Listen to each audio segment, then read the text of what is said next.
Walking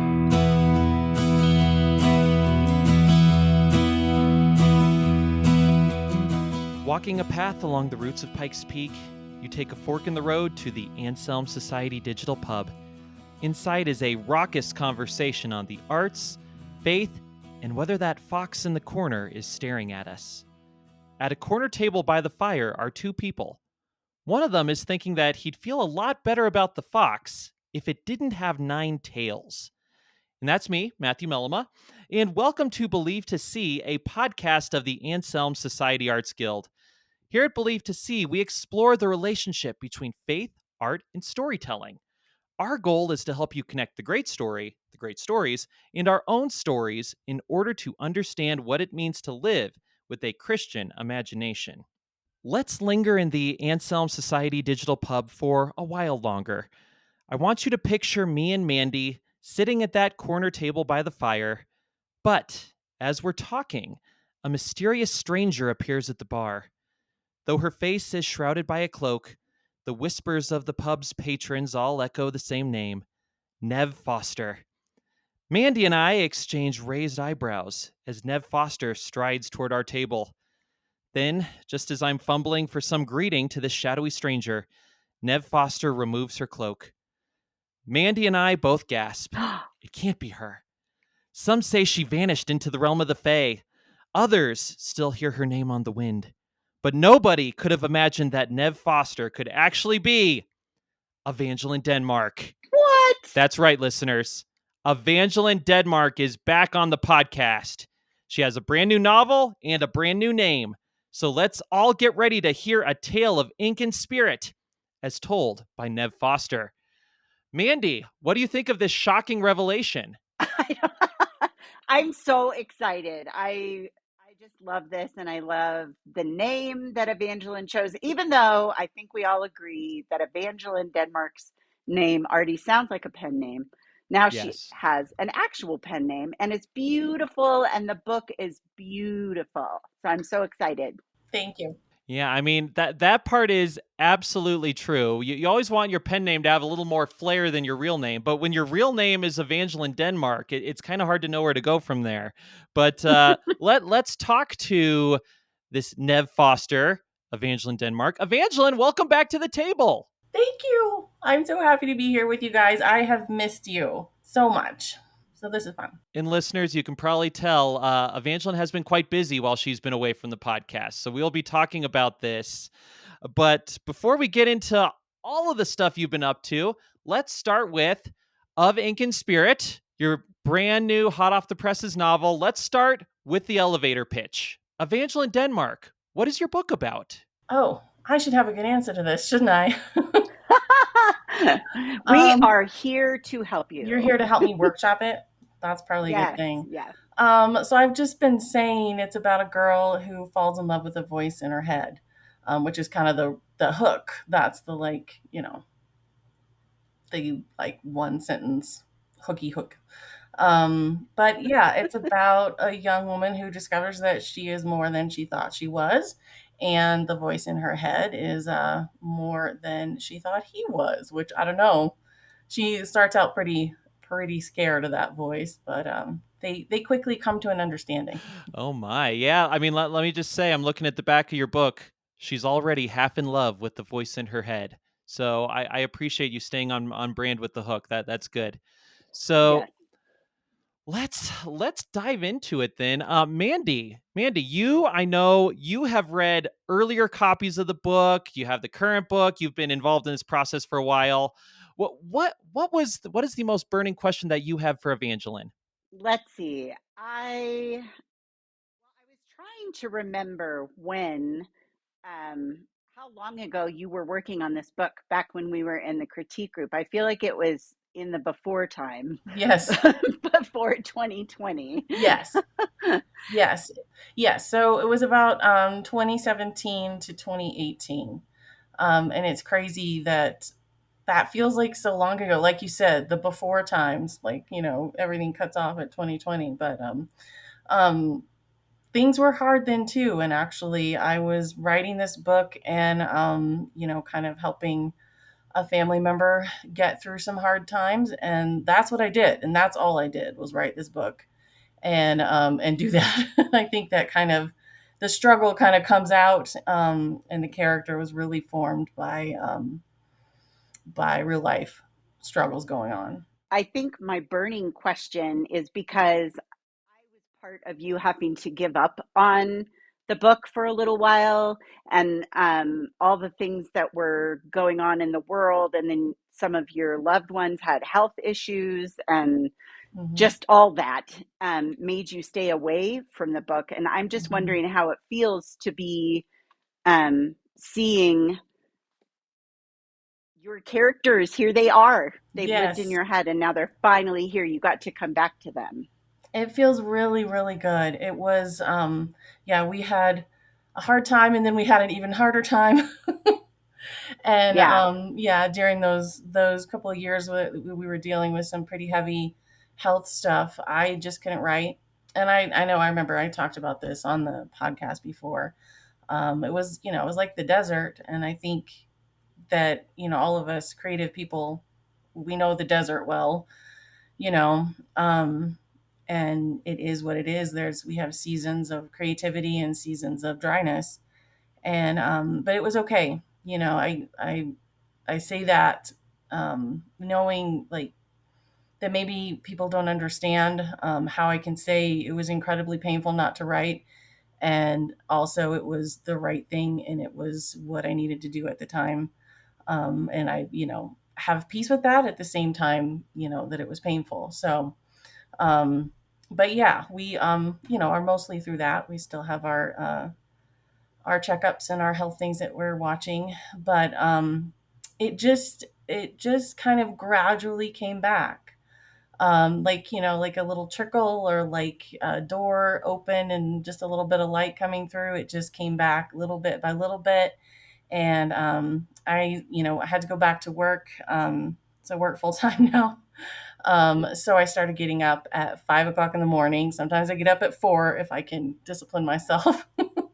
So I can write in the morning, before I head into work. And, even if I'm not a quick writer, not by any measure. I'm just slow as slow can be. Um, Even now, even though I've been doing this a couple years.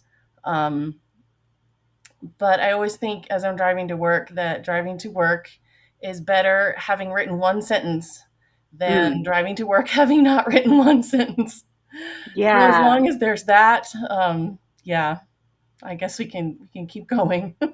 Yeah. I love that.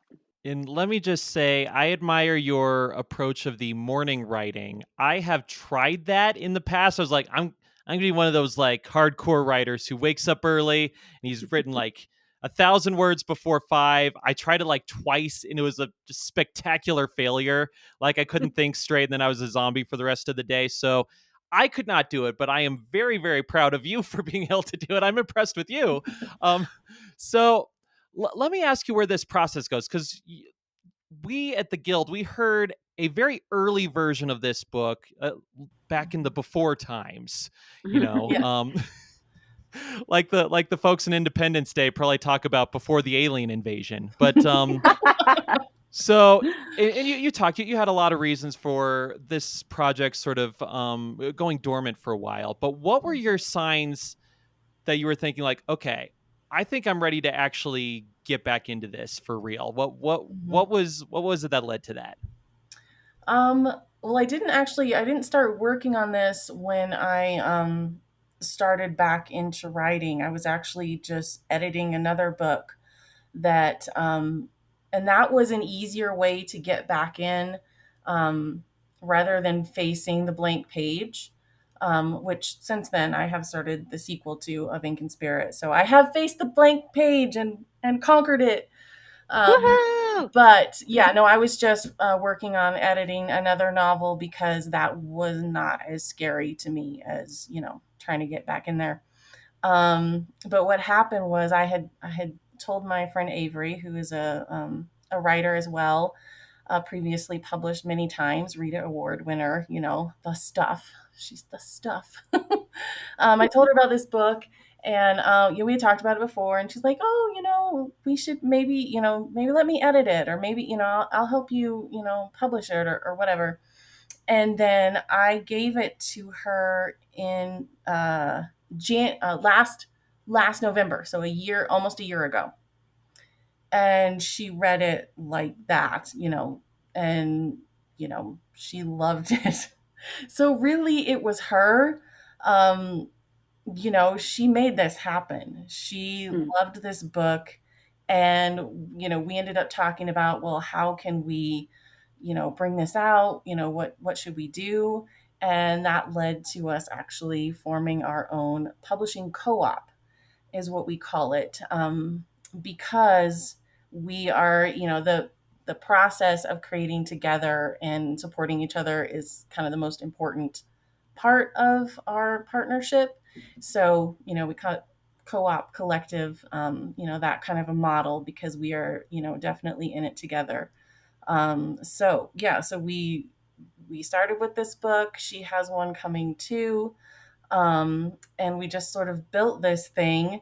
I have to say, it was an idea that just sort of insisted upon itself. It just, wouldn't go away. And we had so much joy talking about it and kind of, forming this. We were just like giddy, texting all the time. And, since then, like, it's hard.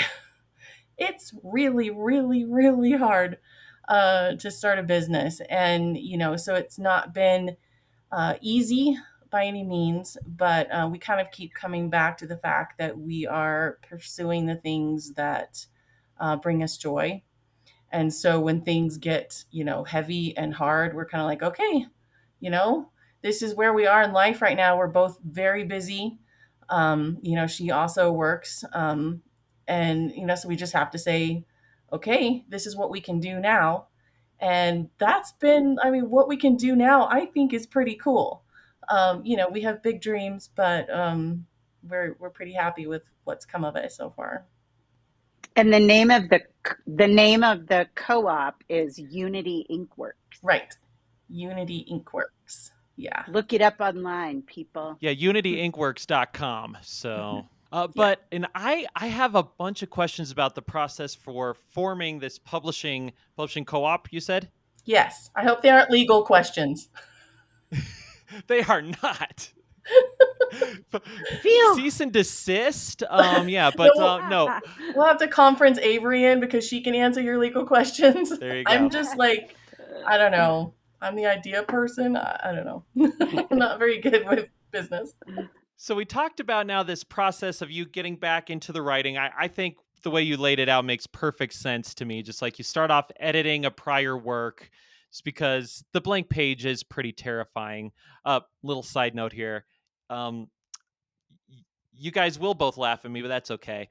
I've been writing a first draft again. You know what I've been doing to get rid of the blank page fright? What? I'm literally writing a real first draft in outline form. So like I have like a topic sentence, then I like keep indenting and I have all these paragraphs and it's in outline, but when I take away the bullets, it'll be a first draft. What? Why?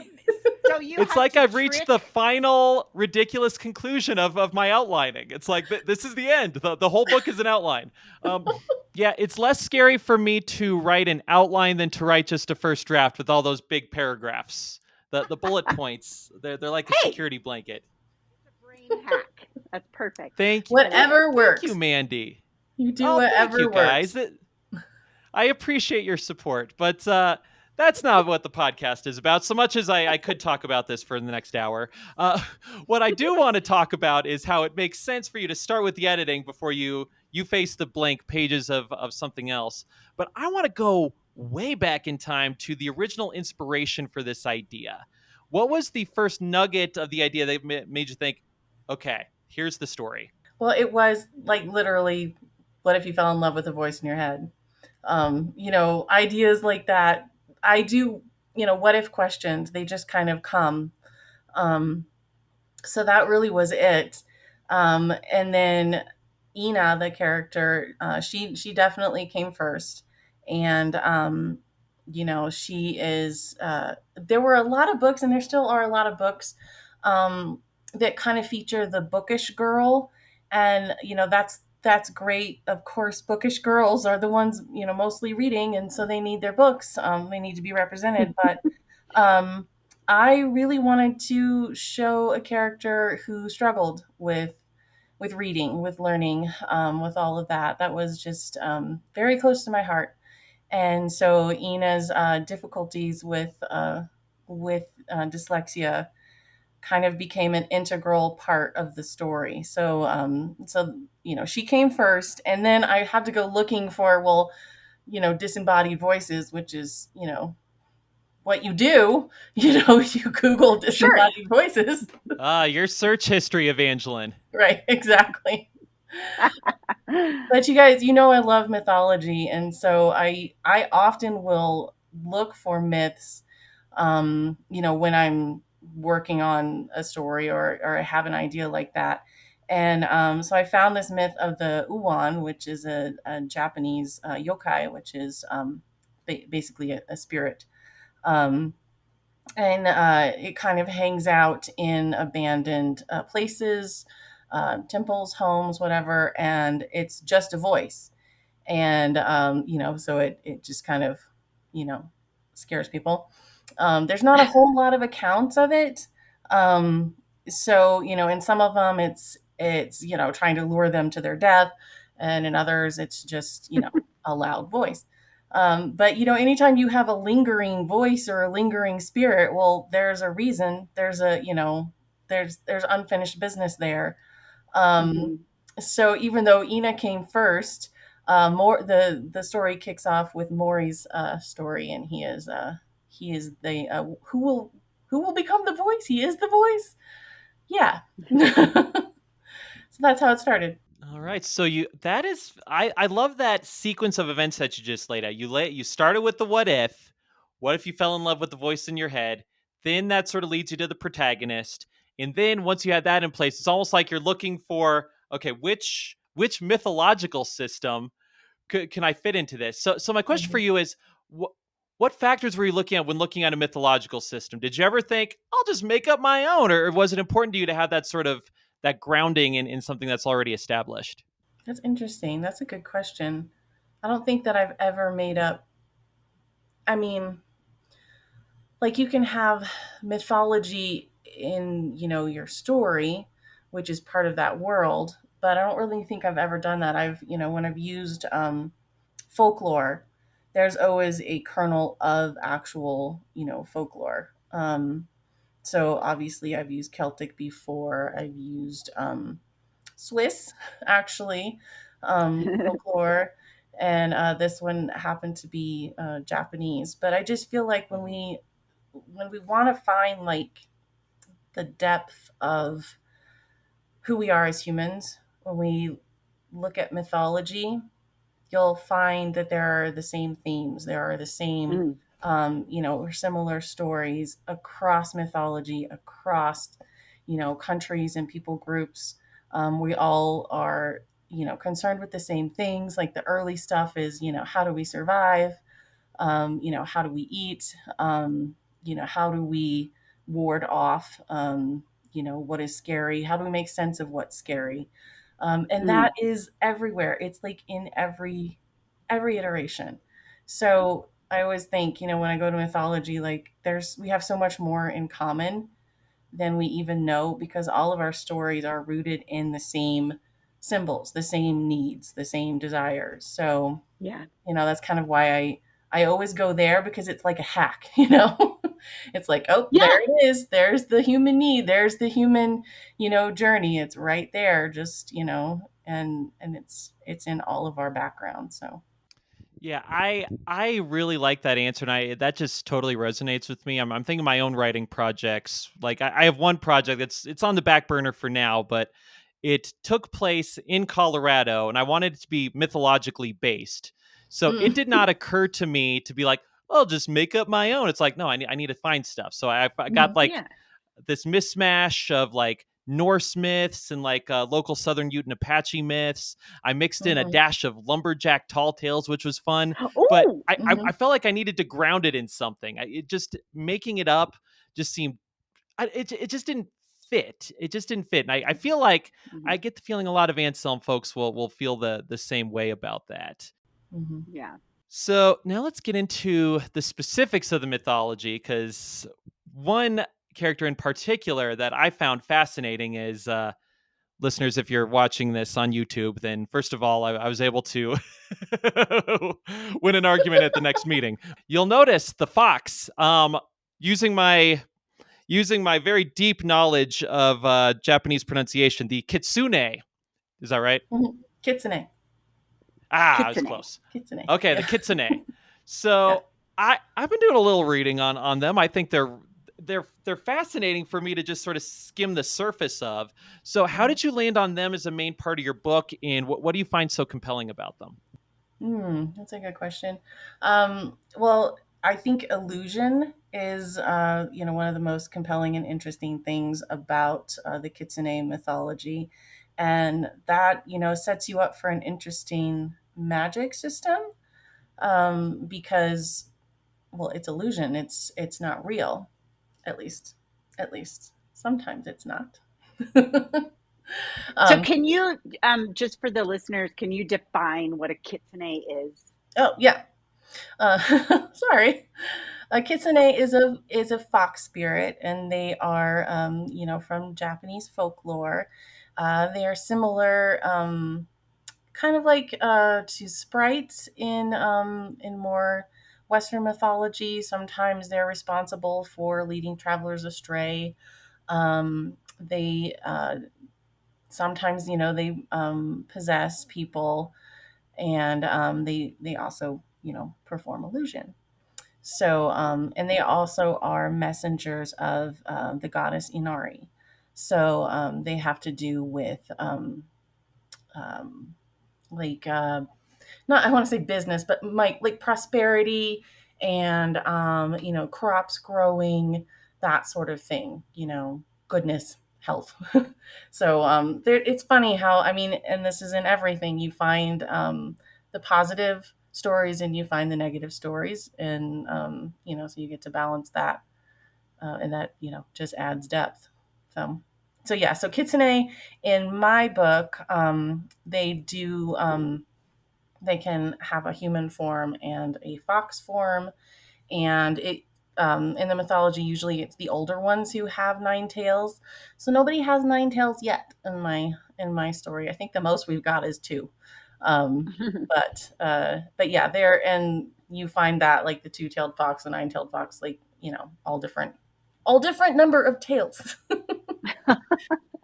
So they're kind of shapeshifters as well.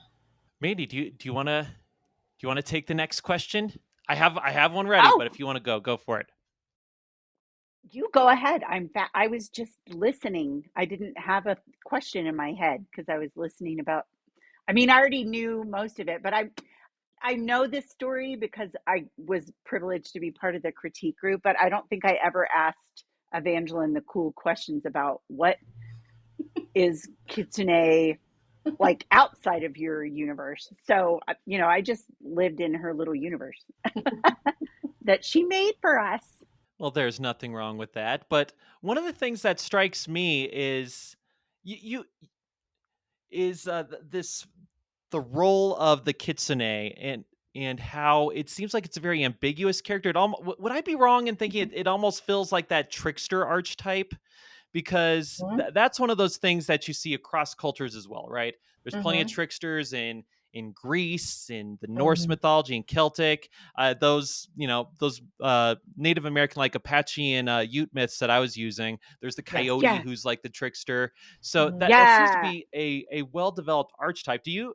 Did you find similarities in some of the other mythological systems to like, oh, I recognize pieces of the kitsune in this, or did you think the Mhm. kitsune was kind of its own thing? Oh, no, definitely. Yeah, you can see, I mean, even the trickster fox and the trickster coyote, and then other trickster spirits. They're like an African one on Anansi. Is that it? Yeah, the It's spider. like the spider, Oh, right? right. Yeah. Well, I mean, And then that's, Loki. hmm Mhm. I mean, Yeah. it's all over the place. And like I said, you're going to find the same themes. Yeah. So the character or the creature that you don't know if you can trust, which is kind of Ina's first encounter, which seems like, that makes sense. If somebody turned into from a fox into a human right in front of you, you might not trust them. But I have to compliment you, and the way that you describe their shape shifting is absolutely flawless. I can totally see it. It's just beautiful. And I love that she is approached by two kitsune, because then, I don't know, they are very distinct, even though they're both kitsune. Like one of them, hope this isn't a spoiler, seems a little more trustworthy than the other, but you're not mhm. sure. You, Right. yeah, you're drawn to trust one because Ina is, Hmm. more than the other. Hmm. Yeah, and there's a lot to play there. And of course, if you have the trickster element, then you just get to layer that on and play with that. But I wanted to bring that in, that element, but also, I think illusion is part of that because it's a trick. Yeah, So one of the things that she kind of has to come to terms with is, this ability that she has that isn't always as useful as she would like it to be. Like, she can right. do so many really cool things, and sometimes that helps, and sometimes, she's frustrated because it's an illusion. So kind of frustration and hard work, and finding strength in difficulties is a really big theme in this book. Hmm. And that is definitely on purpose. That is, from witnessing, real life learning struggles and just watching. I mean, really, it doesn't seem like it, but when you're up close and then you get through it and you see what this kid has done, and how hard they've worked, sometimes, so much harder than their peers. And you're like, that is magic. That is amazing. And I Yeah, wanted that, I wanted to show that. I just wanted people who were familiar with things not coming easily to see themselves in Ina, and recognize that all that work is so valuable and so treasured and makes them who they are. But man, it's not easy. And we want magic to be easy, but yeah, it's not always easy. well, and one element of that is because she ends up, when she begins to hear Maury, she sees him as, he is really helping her. He's Mhm, helping her do things she didn't used to be able to do. And mhm, so the tension in the book is you really feel her not seeing herself mhm, as gifted. mhm, She, even though she's grateful for how Maury is helping her, but then she thinks all of these beautiful things that are happening and that she can do now are only because of Maury. And mhm, so the journey that you take her on to see her value, her inherent value, mhm, like we can need one another, but we are valuable inherently. And the gifts that really come from her even without Maury. And getting to hear the way Maury sees her, this little voice in her head who gets to yeah, know her, and he's able to see so much more in her than she can see in herself. And I think that's such a picture of why we need one another, not mhm, just as artists, but just as humans. mhm. um, we need one another to support each other and to learn from one another, but we also need one another to show ourselves to ourselves, Yes. you know Yeah, and that comes out with other characters in the book. There really is kind of a building of trust, and, like you said, being able to see in each other what we can't see in ourselves, and hmm that makes us stronger. And even, like you said, yes, she has this amazing gift, and she has this amazing tenacity, and that is modeled after what I have seen in real life, just that incredible tenacity. But yeah. it's not, it's okay to need each other, and hmm that when we admit that, we find strength in that. And all of the characters, when they work together, it sounds so cheesy when they work together. But really, when they do trust each other and they bring out each other's gifts, they are stronger. And there's kind of that found family aspect as well. And I love that. You just love, um, creating characters that come to love Yeah. each other and depend Yeah. on each other. Yeah, and another aspect that I found so fascinating here is, oh my goodness, you, is it Ina? Ina. I It's just Ina. okay, good. Yeah. I lost all my confidence in my ability to pronounce to pronounce things.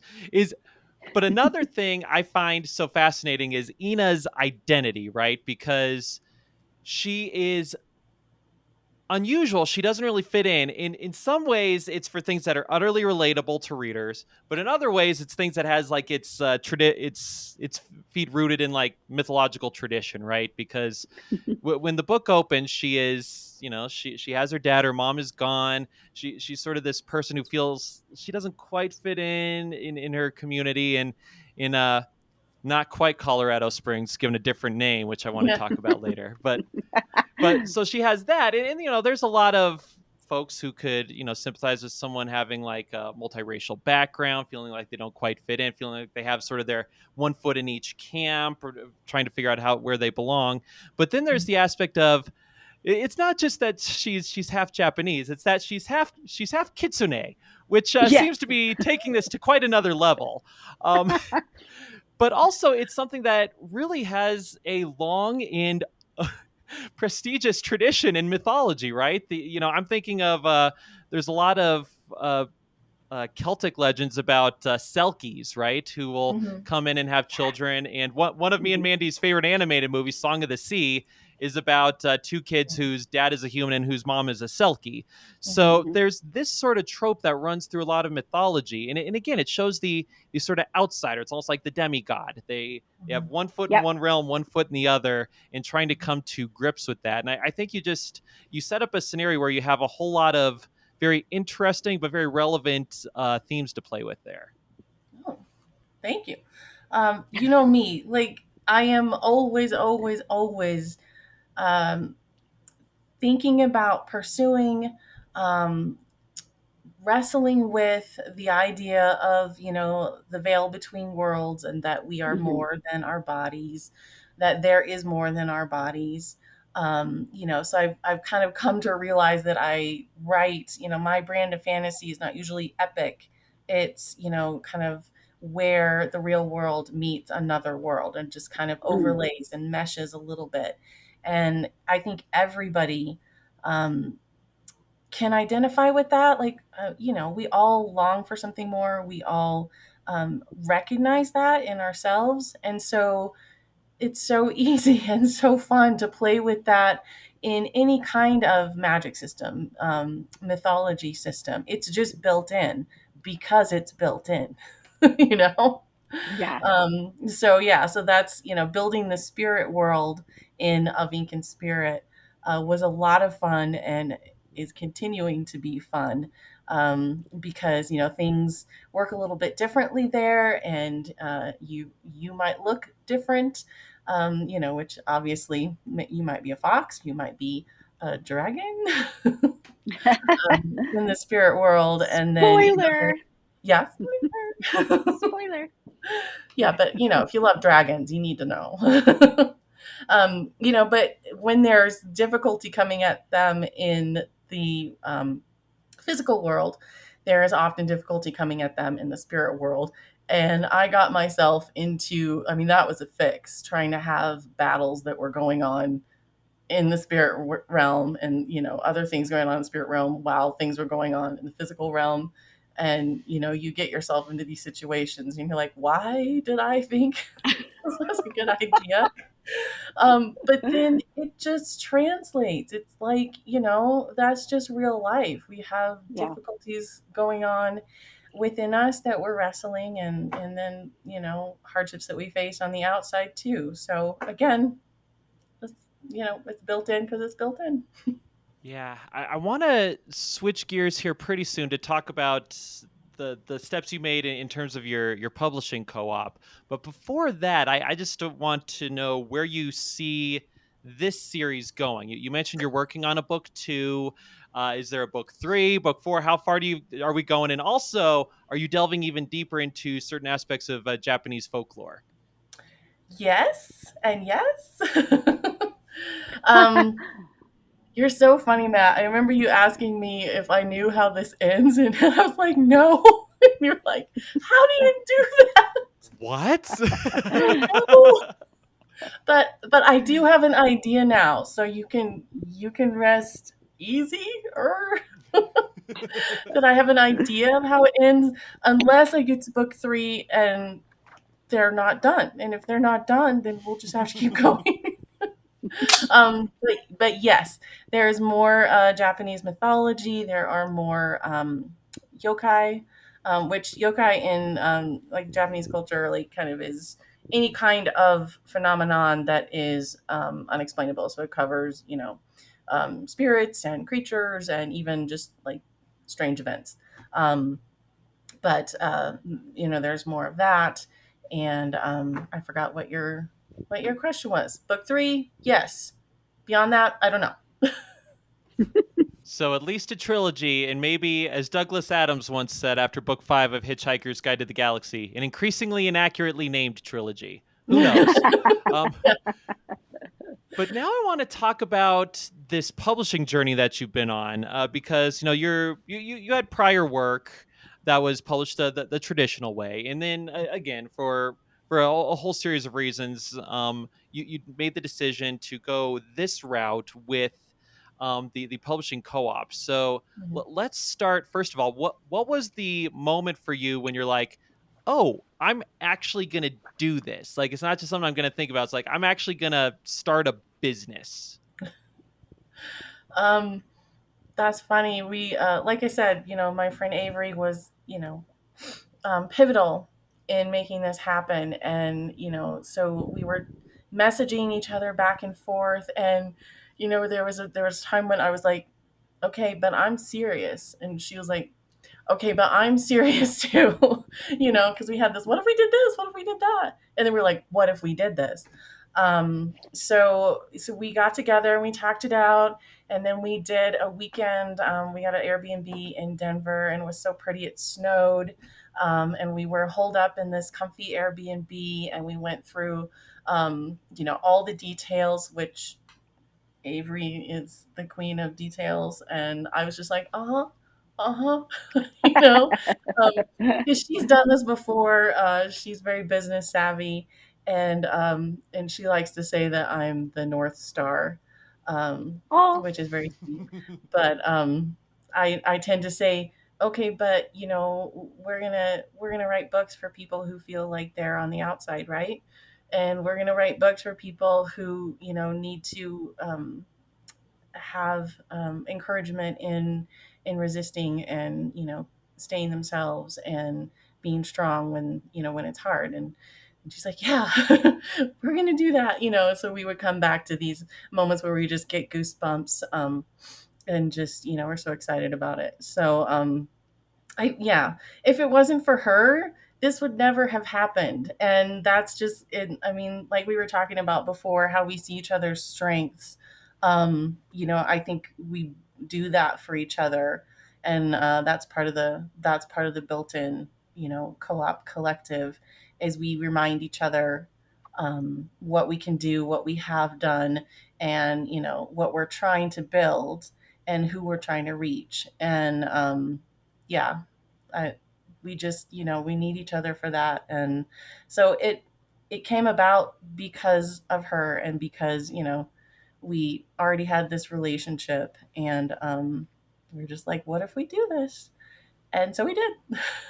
So, what part of this industry has been the most work that you didn't expect it? Like you're thinking going in like, oh, this will be fine, but then once you get into it, it's like this part is a ton of work and it's super stressful. Mm. Well, the I know the layout and the topography for Avery, because she did it. We started calling this the Diva book because it just, something would go wrong. It would not, the text wouldn't come in right. Whatever it was, the font would change when it went from one program to another. So she really had quite a few headaches with that. So I think that was, and I've never done that part before, and I didn't do that part. I did, the read throughs. Like, you have to do multiple read throughs, which is the same in traditional publishing, except I saw a little bit more what was going on in the background, which I hadn't seen in traditional publishing. I didn't know what a pain in the butt it is to format a book. And she did an amazing job. It is beautiful. And Yeah. like, you don't notice that stuff unless, you really love books, or you have seen somebody struggle through lining up text so that it looks right on the page. And then, so I'm super proud of the inside of it, because it just looks so beautiful, because she worked so hard on it. But that part was definitely eye-opening. I had only seen the process where it's like, okay, you read your proofs, you read your galleys, and then you read it again, and you think, like, I'm a slow reader too, slow writer, slow reader, slow at everything. But you get to the point where you've read it so many times that you get through it in like a weekend, and you're like, oh my gosh, I don't want to read this again. But every time I would come to at least like one or two lines where it's like, oh yeah, I like this book. But yeah, you do. You see it. You see the same words an awful lot. Well, I also, your cover is absolutely stunning. Yes. Yeah. Who was the artist for your cover? How did you find him? So he is Bookfly is the name of his company, and Okay. we just researched, and yeah, I sent him, like, we, you know you email back and forth, and I sent him a couple of the covers that were on his site that he had done, and kind of gave him that idea, and also kind of what I envisioned for the cover, which this is not what I envisioned at first. You know how it is, like, I'm not a cover artist, so I gave Right. him, I want there to be Fox, I want there to be, text, I want there to be Tory Gates, or Tory, because Tory Gates is redundant. Um, you know, and I just, I gave him the idea. And then actually, Avery and I were in Minneapolis when he sent us the first round of the cover. And we were there because we were kind of have a business weekend, but also we went to a concert. And so we were in our hotel room, and we both just sat there on the same bed right next to each other, just looking at it on our little, phone screen, like, you know. Yeah. Because he brought something that I didn't expect. I think, like, the lights, the Fox lights, I Hmm. didn't say anything about that. I didn't even think of that, and it's incredible. They're incredible. They're gorgeous, and yeah. So that part was really fun. I was a pain in the neck to him. Like, I came back, can you tweak this? Can you just tweak that? And he was so gracious and so kind. And it was this back and forth for quite a while, just little, can you make the paw just a little smaller? I was a pain in the butt. Um, and then he did Avery's cover, which is also gorgeous. I can't wait for people to see it. She's written a dark academia novel, so that's going to come out, I think, Ooh. next year. Um, and I think they had like one or two back and forths, and then she was like, "It's great." I was like, "You're going to give me a bad name." I'll be like, "I'll work with her, but not with Neve." No, he was wonderful and amazing, and yeah, Bookfly. If you find yourself in need of an amazing cover, yeah. Yes, it's beautiful. Well, we are running a little low on time, but one final burning question for you. Neve Foster, where did this come from? How did you choose this as your pen name? That's a good question. um, so, pen names are something that writers think about. Like, that's not anything new. And I know it's funny that I have this unusual name and went with something else. It was kind of, I mean, part of it is logistics and, kind of legal things like having to keep this venture separate from my other identity from Evangeline Denmark and books by her. Me. So that was part of the reason. Also, just to be able to say, this is a different version, a different venture, a different, just expect something a little different, I suppose. Although there's, of course, going to be things that are similar because it's me writing. But the name, so Foster, is a family name. And then I have a very long first name and a lot of letters to work with. So I had just I put Evangeline, in my little notes app on my phone, and then I rearranged all the letters and rearranged all, and cut some, and there's lots of possibilities. And then I just hit on Neve and I loved it immediately. It just fit. It just was right. Yeah. So yeah, Foster is a family name, and then Neve came from just me messing around with my own name. And you do have a lot of letters to work with, so that, Yes, that I you do. really were leaning into a strength there. So You could have Mandy, been I'm curious. Gil. Wait, you could have been Gil. I could, yes. Gil Foster. Man, you missed that boat. No, I'm kidding. Mm. What, Matt? Mandy, I You're have gonna a ask me question. Do you Yes. have a pen name just sort of up your sleeve? I do not. No. You should work on one. We should every writer needs a pen name up their sleeve just in case. Yes, Well, I know. definitely. I don't know if you guys know. Because my maiden name is Brown, which is funny. There are so many Browns. I am not related to Brian and Christina, but so originally I was going to use my maiden name because Hauk is. I don't know how people are going to say that when they look at it, but so I was going to be Amanda Brown, but Amanda Brown wrote Legally Blonde and the sequels to that. That's her name, so I can't do that. And then Amanda Tyler is a famous person in an arena that Anselm people probably don't partake or shouldn't. When I Googled it, I was like, whoa, she's a performer of. Yeah. So I couldn't be Amanda Tyler. So I'm just Mandy Hauk, and they'll figure it out. Do you have a pen good name? author name? Okay. Oh, of course. I have two pen names. So the one I've had up my sleeve for a while, in case I ever formally write that vampire Christian romance novel that I've had on the back of my computer for a while. Adelaide Flynn. I really like that one. You see, it's elegant, but also really pithy. But the one I've been workshopping recently, I'd really like y'all's opinion. As you all may know, I care deeply about the names of NFL quarterbacks. I have a theory that you can't be a good quarterback unless you have a cool name. So I was thinking about it, like, what would be excellent. Exactly. Joe Montana, Joe Johnny Montana. Unitas. All these great quarterbacks had cool names. So I was trying to think, what would the best possible quarterback name be? Okay. How about this? Johnny McLeod. Huh? Yeah, that's strong. So I may just swipe that and use it for a pen name, just in case. Yeah. Like Thrillers. No, I'm saying. Yeah. No, McLeod's a great name. Okay. No, it's like you're up in the clouds.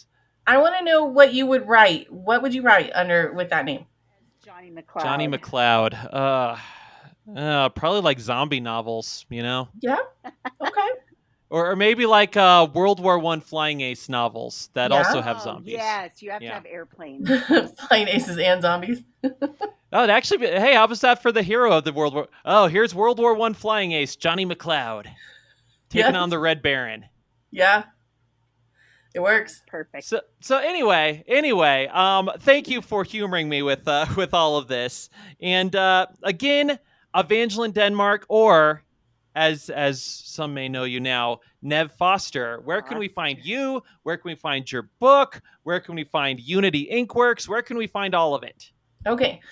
So most of my social media is Neve Foster Books. So if you look for me on, Instagram or TikTok or whatever, just starting on TikTok, it's Neve Foster Books.